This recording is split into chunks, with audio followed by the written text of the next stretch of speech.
Hello and welcome to Dialogues on the Dialectic. I am your host, William Smith, and I got my co hosts here, Ron and Ursula. I will. I will. And today we're going to be talking about a essay that Ron wrote relatively recently called New Focus on Hegel's Naturalism Impels Another Look at Marx. Now, you did write another essay talking about the same topic, but we'll go over that one next episode.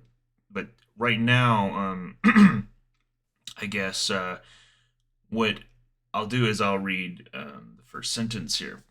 Karen Ngs, Hegel's concept of life, self consciousness, freedom, logic, poses the idea of life inseparable from actual life as the foundation of Hegel's whole science of logic and philosophical system. Hegel's turn to life as the immediate idea in his logic has been greeted as a move as scandalous as it is mysterious. Ng unravels the mystery by rigorously tracing Hegel's development under the influence of Spinoza and the full arc of tendencies in German idealism beginning with Kant. Hegel plainly warns that without the idea of life, a matter so concrete, so real, and purportedly outside the boundaries of logic, logic, on, logic is only empty, dead forms of thought. And I think, and the reason why I read that is because we've read the entire piece, and I think that that is sort of the point of discussion is this idea of life. But for now, like when you wrote this, what is it that Karen Ng brought to the table for you that seemed to be related to the like the development of Marxist humanism?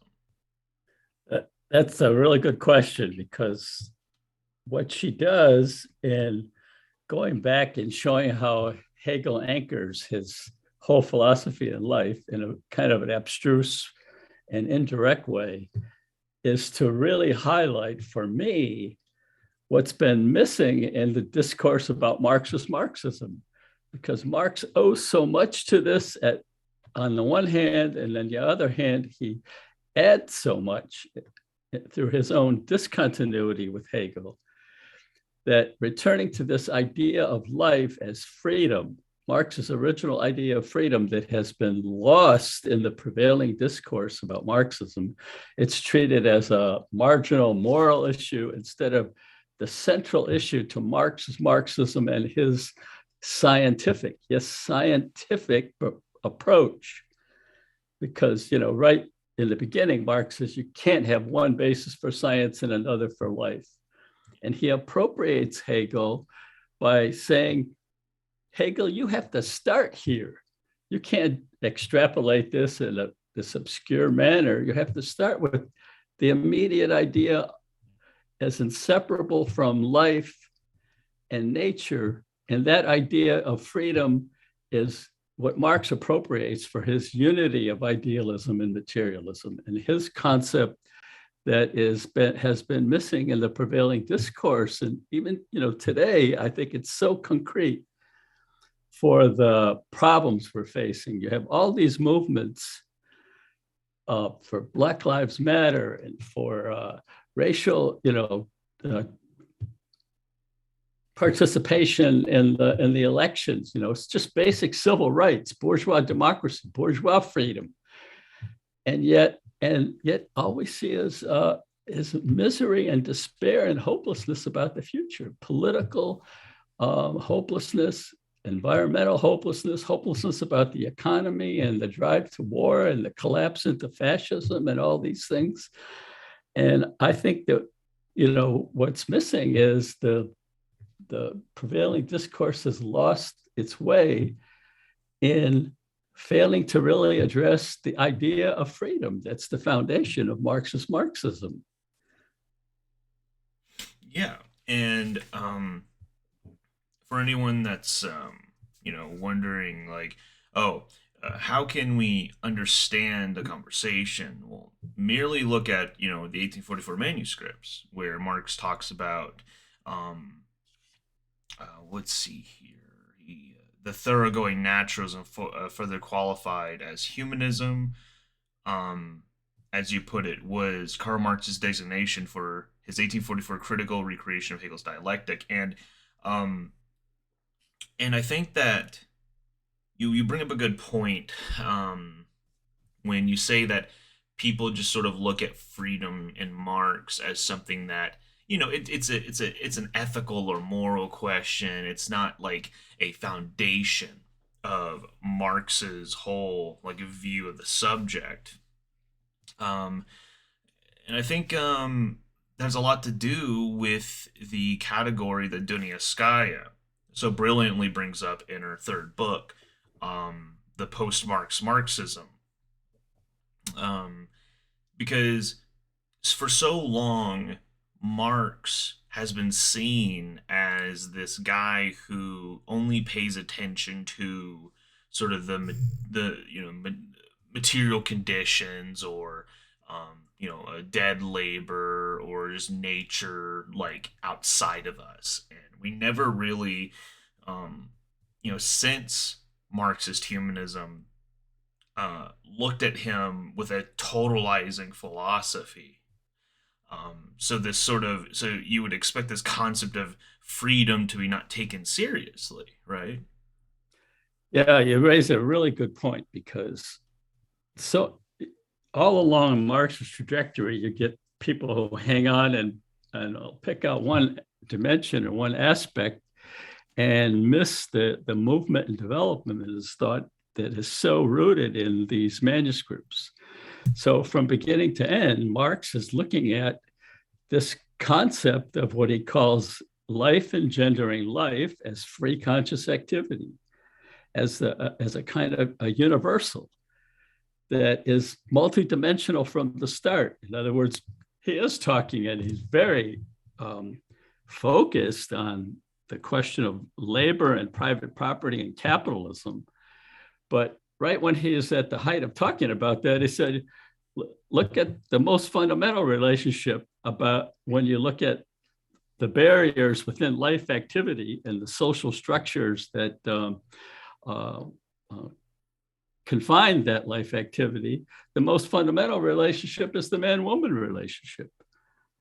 Right. And so he goes all the way through his life and he sees every step along the way, even as he's delving into capital and the way in which capital structures our social life and impedes what he calls our the free flow of free expression of our mental and physical activity.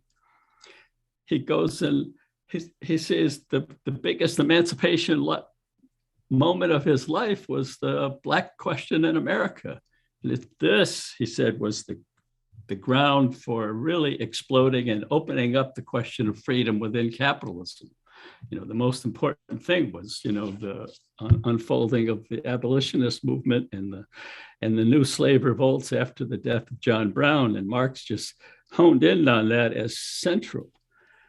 And then after the Civil War and the Paris Commune, he starts looking at the pre-capitalist forms, and you get people like Engels who just adopts this wholesale, and it's nothing like what Marx expressed when Engels looked at what he was writing, his ethnological notebooks. Marx was always critical of pre-capitalist forms. He was always looking for how there's an opening to the full and free concept of society and the individual, which he didn't see in these forms, but he kept seeing dualities. He said, in some ways, yeah, the women in pre-capitalism had some development and that even exceeded some of the so-called advanced societies. And then Marx starts saying, oh, you don't have to go through capitalism. So the Russian mirror could be the basis of the social regeneration and the opening to a new freedom for all of humanity. If there's a revolution in the West, and so forth. So the universal was peasants and women and Black, and that is all explicit in Marx's beginning with this multidimensional and multilinear idea of freedom that we started off with, and it's in 1844. Yeah, it goes back to this sort of view of what how Marx saw history. Um, because there was a discussion I had yesterday about the same topic, and what it boiled down to was what was history to Marx, and um, Cyril Smith, within his latest book before he passed away, um, he described it as Marxists wanted to scientifically understand history, while Marx wanted to overcome this aspect. So, like, like people like Plekhanov would be like, oh, these economic developments that is the development of our history, while Marx was like, well, I want to overcome this. To him, this is alienation. He didn't want to understand history per se. He wanted to overcome this alienated history to make our own pathways in life. And I think that's really In fact, important. In fact, if I may jump in, one of the things that Marx felt was that capitalism is hopefully the last chapter of the prehistory of humanity. The real history is not going to start until we actually understand our human nature as part of nature and our development as human development specifically, and then we can really start becoming human and starting human history. Yeah, yeah, it's probably the best way to put it, actually. Um, and I think this all goes back. Now we talk about sort of like will, right? And yeah, let me see here. You mentioned an important category, if I can find it. Uh,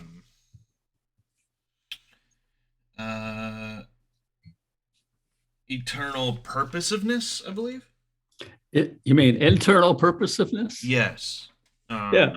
Yeah. You mentioned how it's a very important category, not only in Hegel but in Kant too. So I was wondering, could you explain, why that is?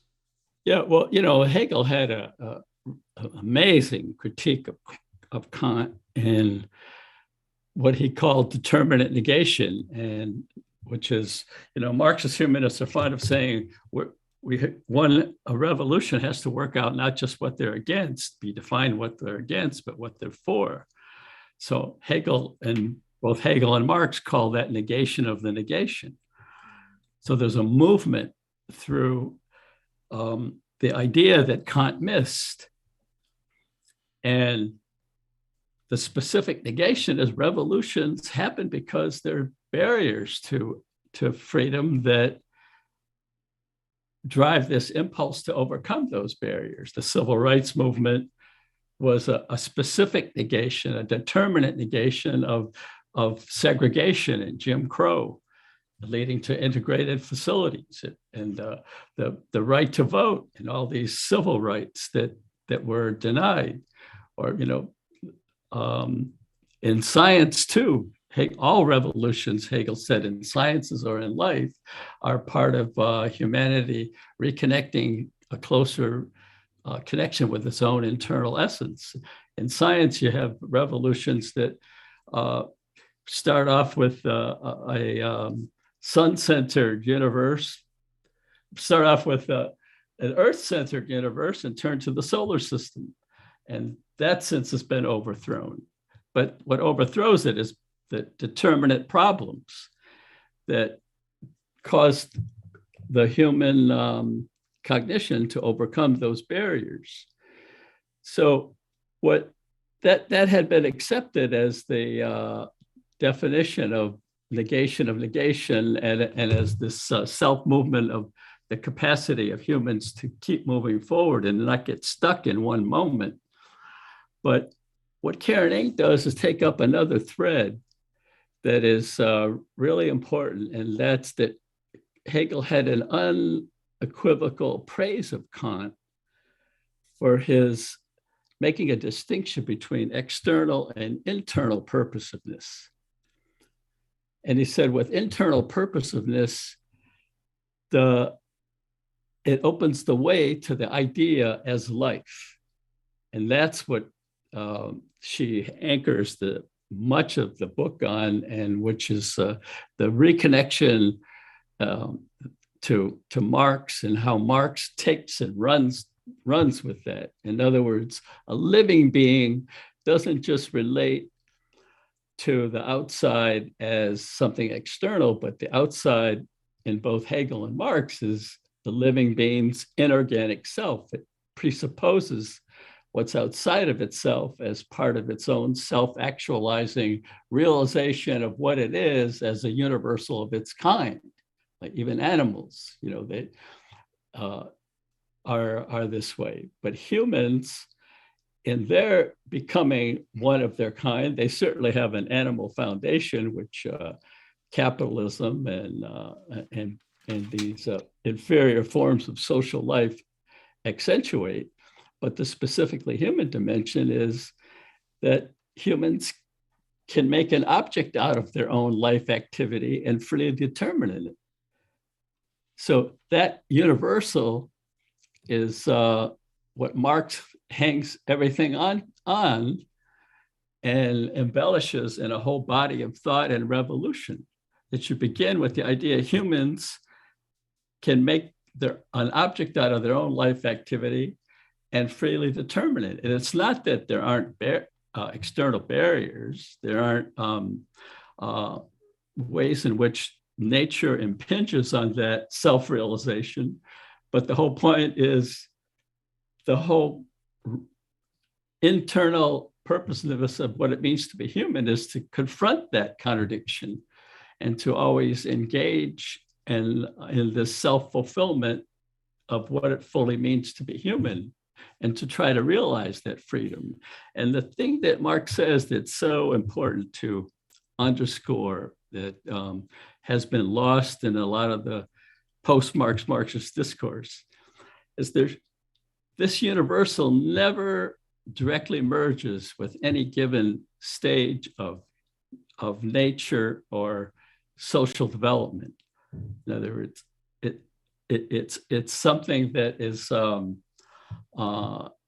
particularizes itself in given forms, but any given form is not itself that universal. That universal never ends. So people talk about Marx saying, "Oh, the dialectic ends when you get rid of capitalism, or when you," and that he reaches a final resolution of subject and substance, the way Zizek does, and some other popular philosophers. They're plainly not in tune with Marx's foundation and how he carried this idea forward. Right. And you mentioned how this culminated in Marx, or sort of Marx took up this idea, and he directly does this within A Strange Labor within the 1844 manuscripts. To quote the passage you took, the animal is immediately identical with its life activity. It does not distinguish itself from it. It is its life activity. Man makes his life activity itself the object of his will and of his consciousness. He has conscious life activity. And I think that you also bring up how it is not as if we're that nature doesn't exist and we're not confined. In the 18th Brumaire, he mentions how we create our history, but not as we please. We are confined to our historic and social situation. Um, like Right. the what is it? Um, like the dead, hangs above. I can't remember the full quote, but like that history just doesn't disappear. And I think that is the dialectic that we're working with, is that um, while be it we create history and we have this conscious life activity, but we also have to run with capitalism. Like, just because this goes back to where it's like, just because we're aware of what capitalism is and what human nature is, doesn't mean that capitalism just goes away. There needs to be a philosophy of revolution to deal with these problems, to turn it into a practical issue. Yeah, you bring up a good issue, because the way a lot of post-Marx Marxists will read Marx is that, the world is the material development is the determinant. And what Marx is seeing at every stage, it's not that the material limits and material differences between people don't exist, but what do people make of those differences? Back in 1844, he was talking about the man-woman relationship. Is another human being needed as a human being, that as someone who freely determines her life activity, instead of being part of a theoretical construct of abstract need, like animal need. And when Marx takes this on in 18th Brumaire, I'm glad you brought that up, because it really shows the creativity of Marx's approach, and how he looked at this question of running up against the given, that we don't choose the situation by which we strive to make history, that we all are born into a certain historical moment of the given. And when he looks at the 1848 revolutions, he sees something very unique and different in the proletarian sensibility, and people whose concept is not exhausted in political freedom, but are looking at their real life situation and are looking at the something that hasn't existed before. And that's where he says, like, let the dead bury the dead, and those kind of expressions. But he's saying that the workers are different than all the previous revolutions, the great 18th century revolutions that had high sounding rhetoric and really pompous concepts, universal concept of rights and so forth. But workers we're looking at their actual lives, and they're making steps forward on a ground that doesn't exist in political freedom. And then he said, they make two steps forward, one step back, until, they explode. And when you look at capital, you can see how Marx recreates that when he talks about the black dimension as what really made labor something open up, especially in the United States. You didn't have a national workers movement until you had the overcoming of slavery. And he said the first fruits of the victory over slavery was the 7 league boots of the locomotive carrying this idea of a normal working day. And that's where he shows how he's seeing in workers' struggle. He traces that long, long history. There's 80 pages or something on the struggle for a normal working day. And what he's showing there is that in that struggle, it's not just a fight, a sob story over how horrible things were. Things were really horrible. He called it a protracted civil war in production, as he's tracing all these struggles. But he's saying that what workers did was something more profound than all the pompous catalogs of rights and the Magna Carta and all these other things. the workers were introducing a modest Magna Carta for a normal working day. In other words, they were asking, when does my time, when does my human development become my own? The Yeah. capitalists wanted, they used up 3 generations in one. It reminds me these other tendencies, such as the communizers. They would say that, any working class struggle is merely a reinforcing the mode of production, and that you need to negate it instantly.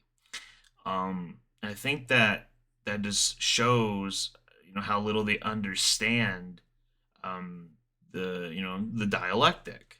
You know, um, Yeah, you that's wrote a very good point, because the communization theory and a lot of Marxists I talk to say, oh, if you just fight for a law like a normal working day, that's just that doesn't get us where we're going. But what Marx saw a lot in the struggles that are reflected in the political realm, like we had a big struggle here for nurses fighting for needles and the right to provide health care yeah, and it's patient about it's a patient nurse ratios and stuff like that. Yeah, what Marx kept seeing in those struggles was the reflection of the universal that he starts with reflected in those struggles. He wasn't saying that's the end, but that's only a reflection. Yeah, as in Marxism and Freedom, Dennis Guy brings up, it's about the development of the individual. It's all of us striving to becoming. Absolutely. Yeah. Yeah. So the striving for increase the minimum wage or the 8-hour working day, to see it as, oh, that's not bringing about communism. Well, what it's doing is allowing the development of the working class. Less time working, more time to develop themselves with free time. It's like, to lose yourself within this sort of communistic thinking is to forget, Marx's argument um, against the communists of his day. Yeah. And I think you say something very important, because that's why I think it's so important that we return to this idea of freedom, because it's multidimensional from the start, and that Marx's approach creates a unifying humanist ground from which to proceed. We don't have to be as scared of talking about the idea of freedom as something bourgeois, but it's something that's so fundamental to human essence, and it's Which, multidimensional, yeah, like the youth who are saying, uh, Greta Thunberg saying all the political forms and economists and political arena have failed us. The only thing that hasn't failed us is humanity itself. We're concerned about this. Why is there such total paralysis? And the Youth Against the Apocalypse out here were saying, we are the earth protecting itself. Now, those people aren't Marxists, but the point of bringing that up is that Marx's unifying humanist idea, when he says, when Hegel, the fact that the individuals and spirit are linked to nature, simply means that nature is linked to itself, that humans are a species that are of nature and speak for nature if they can overcome their self-alienated relationship to nature. yeah, That we can free that idea. it reminds me. You bring up how people bring up that freedom is a bourgeois concept, and it's like, well, freedom. Everyone seeks freedom, and the bourgeois want their freedom as against the proletarian freedom. And when I say proletarian freedom, that obviously means universal freedom. um and it reminds me of this debate, not debate, but you were having a discussion for Platypus Affiliate Society about like what is socialism, and you mentioned this universal freedom, and some Maoist claimed, oh, capitalism isn't freedom, and it's like, well, you didn't listen to what you said. Like, I feel like the major problem here is that Marxist humanism brings rhetoric and concepts that that aren't that well known, and people want to assume the worst out of it, and they do that. So, sadly, we're gonna have to end our recording today. But is there anything that you wanted to bring up before we go ahead and Well, I think you make a really important point that that we're not posing here a quick fix or an answer, but what we are doing is trying to break up the discourse, because the discourse is failing us. It's failing all the different dimensions that are out there, and trying to confront this misery and anxiety about the future. And we're looking for a way out. And I hope people get a chance to read the whole piece and welcome more discussion. Yeah. Speaking of which, that will be the end of the podcast. This is a bi-weekly podcast where we talk about the dialectic, of course. Please check out newsandletters.org. All the pieces that are referenced in this broadcast will be in the description below, so please check them out, and please write to us. I highly recommend Marxism and Freedom if you're willing to, dig in deep on what Marxist humanism is. Thanks for listening, and there will be another broadcast hopefully in the next 2 weeks. Thank you for listening. And thanks, Will, for doing this. Oh, absolutely.